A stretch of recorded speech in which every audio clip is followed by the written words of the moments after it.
When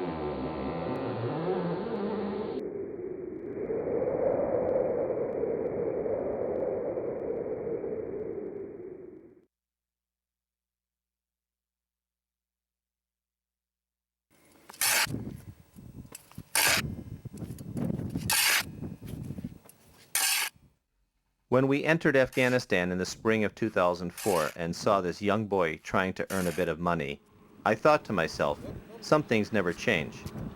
My wife Olga Shalygin and I had seen an old man clearing the sand from the road in the very same place 2 years before. But we soon learned that in fact there have been changes in Afghanistan since our earlier trip.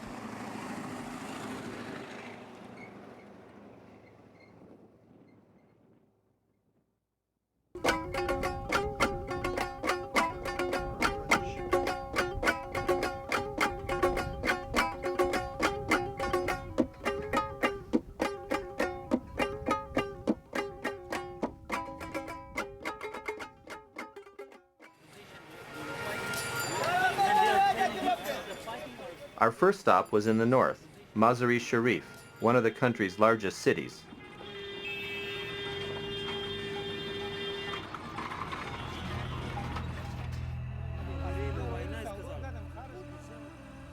Two years ago, people here were in shock from decades of war. There was little commerce and abundant poverty. Everywhere, we saw unemployed men with guns. This time, we were encouraged.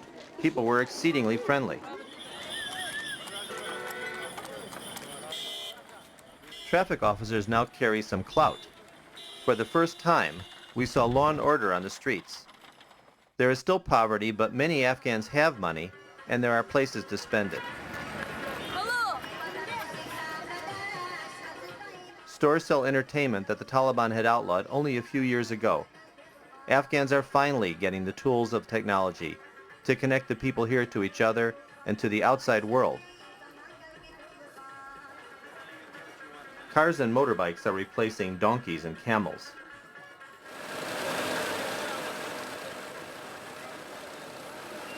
The city is humming, and the seeds of freedom of speech are sprouting. خبری رئیس جمهور بوش گزارش تهیه کرده است. جورج بوش رئیس جمهور ایالات متحده آمریکا در این کنفرانس خبری. But is this prosperity sustainable? Foreign organizations like the UN support a huge portion, about 40% of the country's economy right now. Without them, the boom we're seeing here could easily fizzle.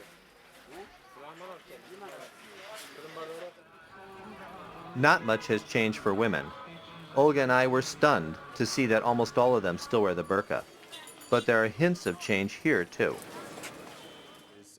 Professor Mohammed Zaki teaches English at Balkh University in Mazar. Zaki tells us things have changed since we saw him 2 years ago. Nowadays, as it is going on nowadays, the condition is getting good because we have done many things to have good security, to have good peace in our country. Several of Zaki's students are young women, free now to go to university, one of the few places where they can comfortably uncover their faces in the presence of men.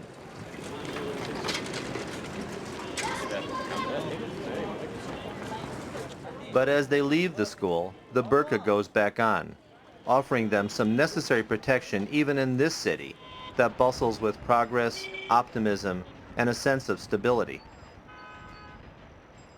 Is this just another lull between the country's repeated storms of violence? Or with presidential elections scheduled for the fall, is Afghanistan really turning toward peace and democracy? At the regional UN headquarters for elections, we met John Landry. When I first arrived here, everybody was armed, but 5 or 6 months ago, the city declared no arms within the city limits. And things have quieted down quite a lot since that has happened. You can walk around the city. The only arms you do see are either military or policemen, but you see very few civilians with weapons anymore in the city.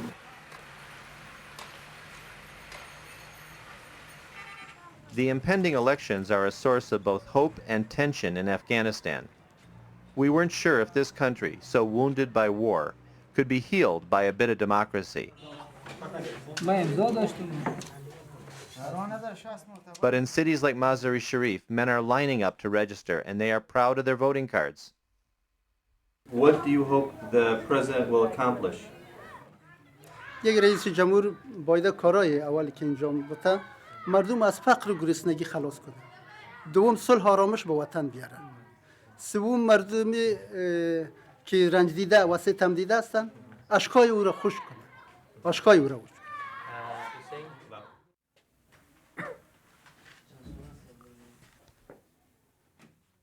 We have already registered twice the amount of people we expected to. In the city itself.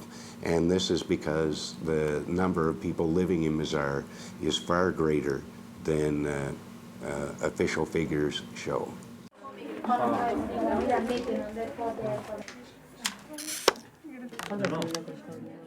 Women, too, are seizing the opportunity to turn a new page in their country's troubled history. طوری که گفتیم افغانستان آرام شد بیا بریم ما یک رای بدیم که حکومت صحیح به حال تیار شوه و ما آرام شویم و مردای ما کار کنه و ما بیکار باشیم. But for many women like these, simply registering to vote is influenced by habits that are tough to break after years under the Taliban. Some can only offer their thumbprint and name as identification.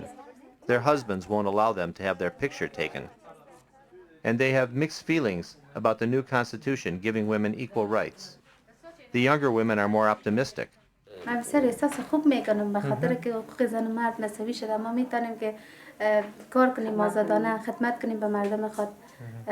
زن و مرد یک جای کار کنن مثل خوار و بیادر. یک بر ما افتخار است. ما بسیار خوش هستیم. But others are more skeptical. هنوز دولت است که نو رشد میکنه که میگن که حقوق زن و مرد مساوی، لیکن در بعض عرصه‌ها که آدم میبینه ولی مساوی هم نیست. بعضی جای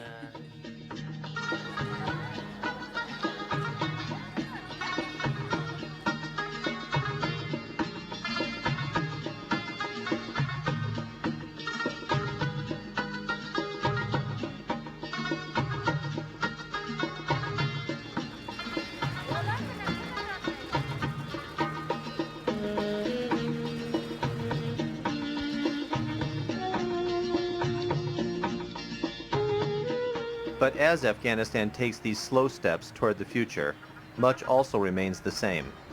The Taliban are a continuing and violent threat, recently killing several people whose only crime was having a voter registration card.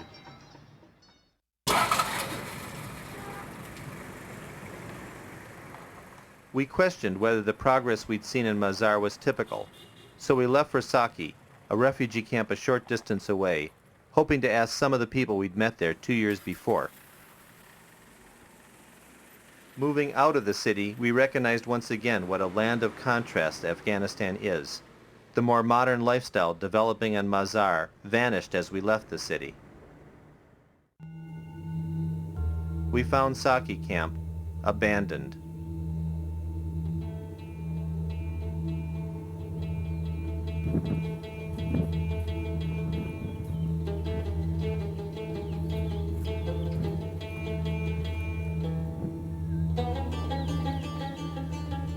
Two years ago, it was a bustling encampment of 15,000 refugees, with a school, a medical clinic, free-flowing water, food, and shelter. We'd met Ustad Mohammadullah then, an elder for 300 families from the Alborz mountain region. All of them had come to Saki camp to escape the violence of war, and vowed not to leave the relative comfort of the camp.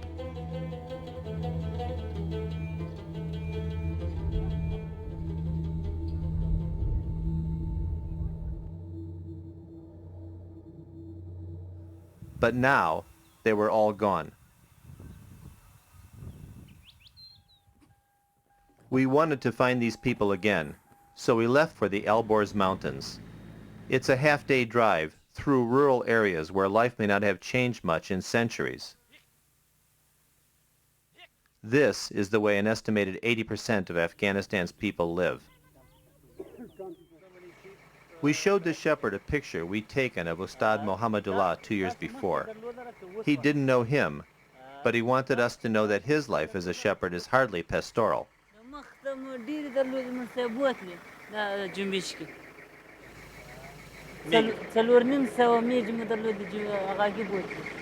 Military people bother him now?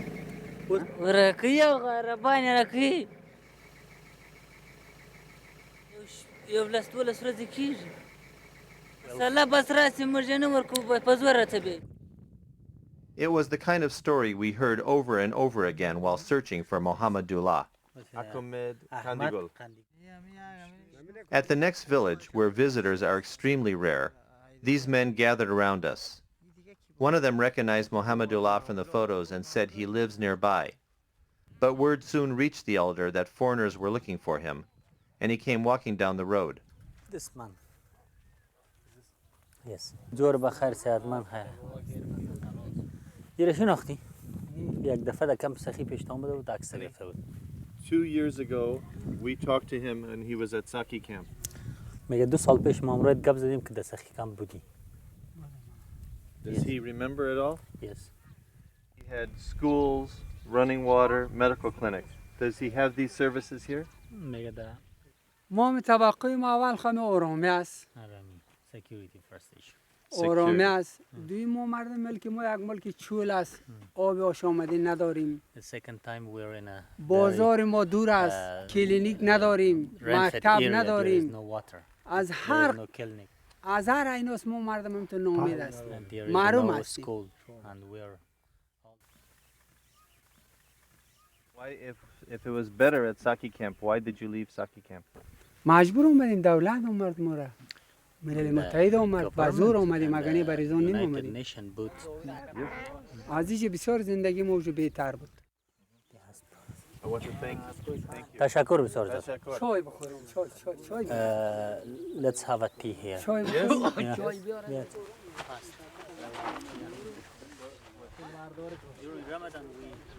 Even though water must be carried from far away and food is scarce, the elder honored us by offering us tea and bread with the village men.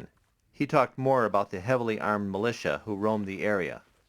اگر نتی بود میزنن لاد میکنن باندیان میکنن نداده نمیشه.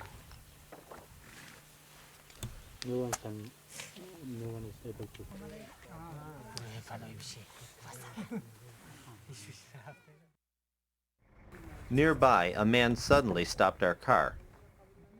دو نفر خود کاندید کده. دو نفر چی کاندید کده خدا؟ اینا همه برای قشلاق‌ها برای حساب نمایندگی رای گیری.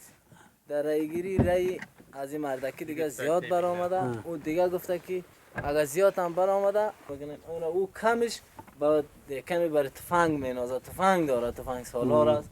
حالا میزنه. حالا اینا گریخته که ما رو نکشه. سرش کف آنده خودش لط کده. حالا میخواد که ما رو نکشه.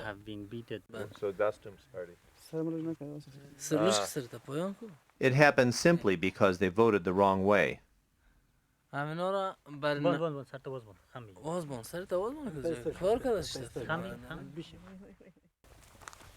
We followed him to a compound where a few of the people who had fled their village were hiding out.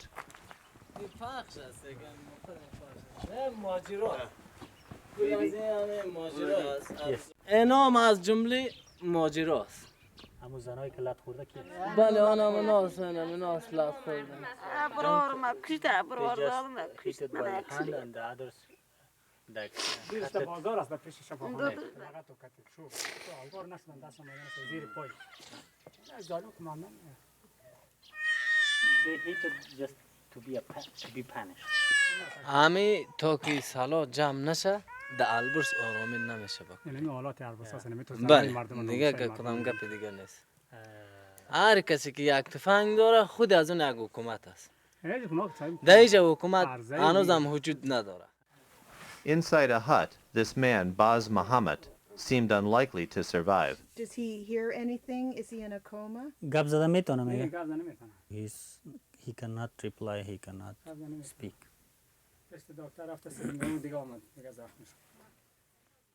ما کوشش میکنیم که این گپای شما را در ایالات متحده آمریکا یادر ما کشت هاش ده سقرش تو ده شمون بچه ما کشت یک سقر تو ده شمون از برای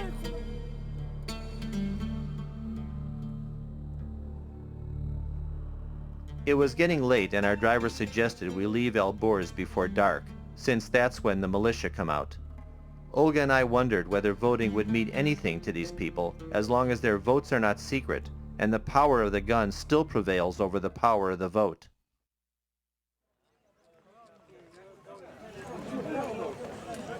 We went to a town called Sholgara, a rural trading post, looking for Police Chief Akbari. We talked to him 2 years earlier about the frequent skirmishes in his town between the forces of two warlords, Dostum and Atta, whose soldiers are a constant threat to peace. We showed him his picture from our previous visit. Is that him? Yeah. Same man. He looks very different now. Yeah.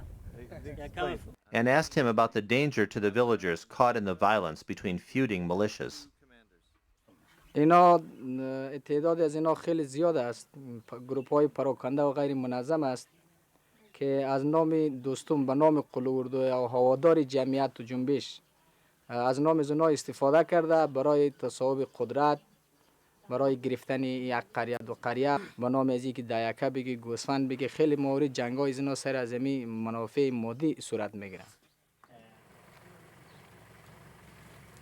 مشکلی ما در مورد اونایی که تفنگ دارن ما مشکل داریم. اونایی که تفنگ دارن جنایت میکنن، آدم میکشن و اگر جنایت هم بکنن مگر ما مربوط قول اردو هستیم، مربوط سارانولی نظامی هستیم و پلیس صلاحیت تحقیق ما را ندارن.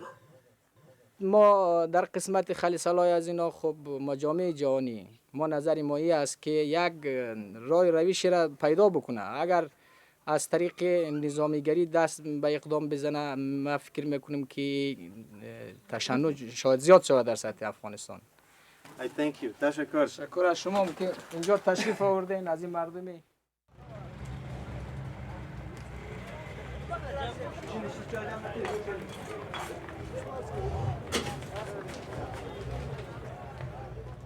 We stopped for lunch nearby.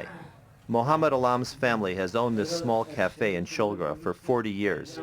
We'd seen a lot of election posters, but this one was unusual. I asked Mohammed about it. urushdan bas qilibdi. Intihobat bo'lsin. Araqdan maqsad nima ham kelibdiki, intihobat ko'p odilona bo'lsin deb paysam uzatib olmabdi. Ittifoqcham ham ko'taribdiki. Is it safe here, or are there still problems with the soldiers? Masalan, 100% degan shikoyat bor. Bizlar hech ehtiyojlarga emas, faqat tamomga shu masalan qo'liga bir son bor. He was worried about being overheard and stopped the interview. He's going to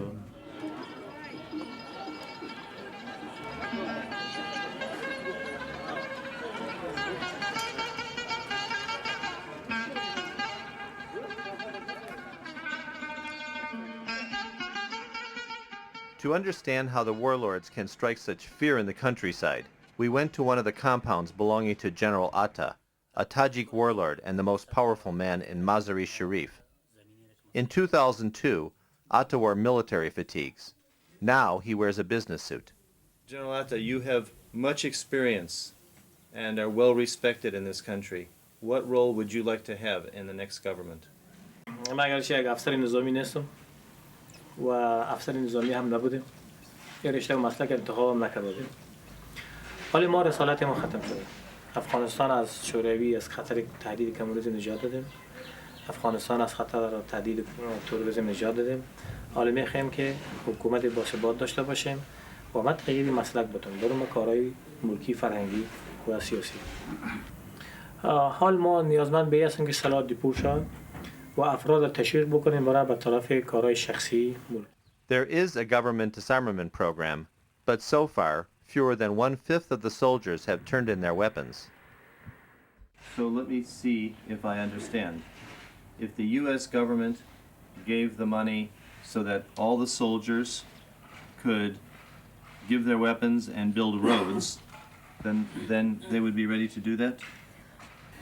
اینطور که اگر مشخص بگیم که تنها مجاهدینی که 20 سال زحمت کشیده برن فقط برای سرکسازی، فکر میکنم که عادلانه نیست. برای مجاهدین باید کارهای دفتری، کارهای رسمی، تعداد جایگاه با اردو داشته باشن، تعداد جای با پلیس داشته باشن. There was a big conflict here in Mazar between your forces and Dastum forces involving tanks and heavy artillery. What was the cause of that problem? عمل جنگ توسعه طلبی دوستم و او همیشه توسعه طلبی کرده و همیشه خواسته که نه تنها 5 ولایت شمال بلکه تا قلعه‌های سر به فلک کشیده سالنگ او باید تلاش کرده که حاکم شود و با حاکمیتش یک حکومت فدرالی خود مختار اعلان بکنه. Not long ago, Dastum was so powerful that he printed the main currency used in the north. On our way to see him, we passed some farmers working their field with heavy machinery, the first we'd seen here. A tractor like this is worth more than a lifetime of earnings for a wheat farmer. Nearby, we saw a bumper crop of flowering opium poppies. When are the poppies ready to start cutting? دغه د ثور په میاشت کې نو دغه ثور چې داخله سي بیا شاید دا شیرې ته راشي دغه نو شاید دغه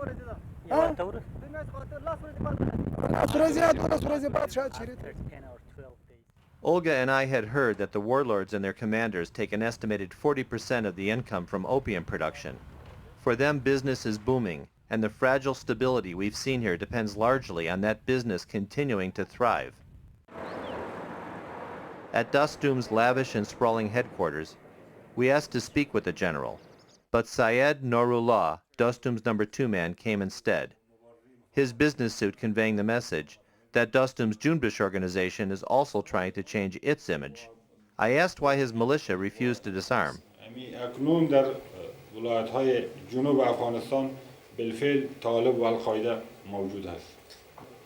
بنان ما تشویش نگرانی هنوز هم داریم که خدای نخواسته نشه وضعیت امنیتی که با وجود آمده در نتیجه مداخله بقایای طالب القاعده ای برهم نخواهد. علاوه از بلای تروریسم در دنیا بلای دیگه یا مصیبت آفات دیگه وجود داره که او عبارت از کشت و زر و ترافیک و قاچاق مواد مخدر است که در این راستا هم جنبش و مثابه یک جریان سیاسی سهم بسیار جدی در مبارزه علیه مواد مخدر داشت. What exactly has Junbish been doing to do that? You said it's best efforts, but could you be more specific? میخواستم صحبت بکنم قطع کردن یک ذره بی‌حوصله شدن. به هر صورت ما گروه‌های را آماده ساختیم به دورترین نقاطی از ولایت‌های شمال رفتن بالفعل اونجا عملا در قطع این اشجار دست دادن و این اقدام کردن محو کردن. Olga and I were amazed he would say this, since we'd just seen his soldier guarding a huge poppy field along the main road to his headquarters. Warlords like these may become politicians in the new Afghanistan, but they will most likely keep their day jobs as drug lords. The opium trade is good for them and good for the economy. It's the single biggest source of increased prosperity, accounting for almost 50% of the country's economy. But it may also be the most potent barrier to democracy in Afghanistan.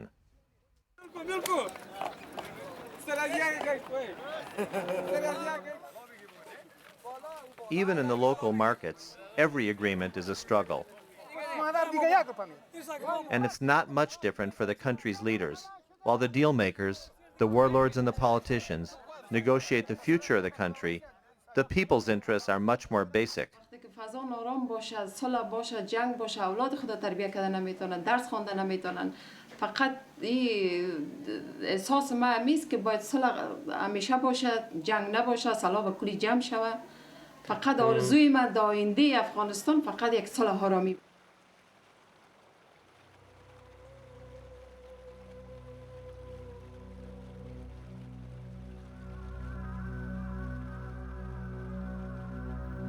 It is clear for everyone that a country which has passed 23 years of civil war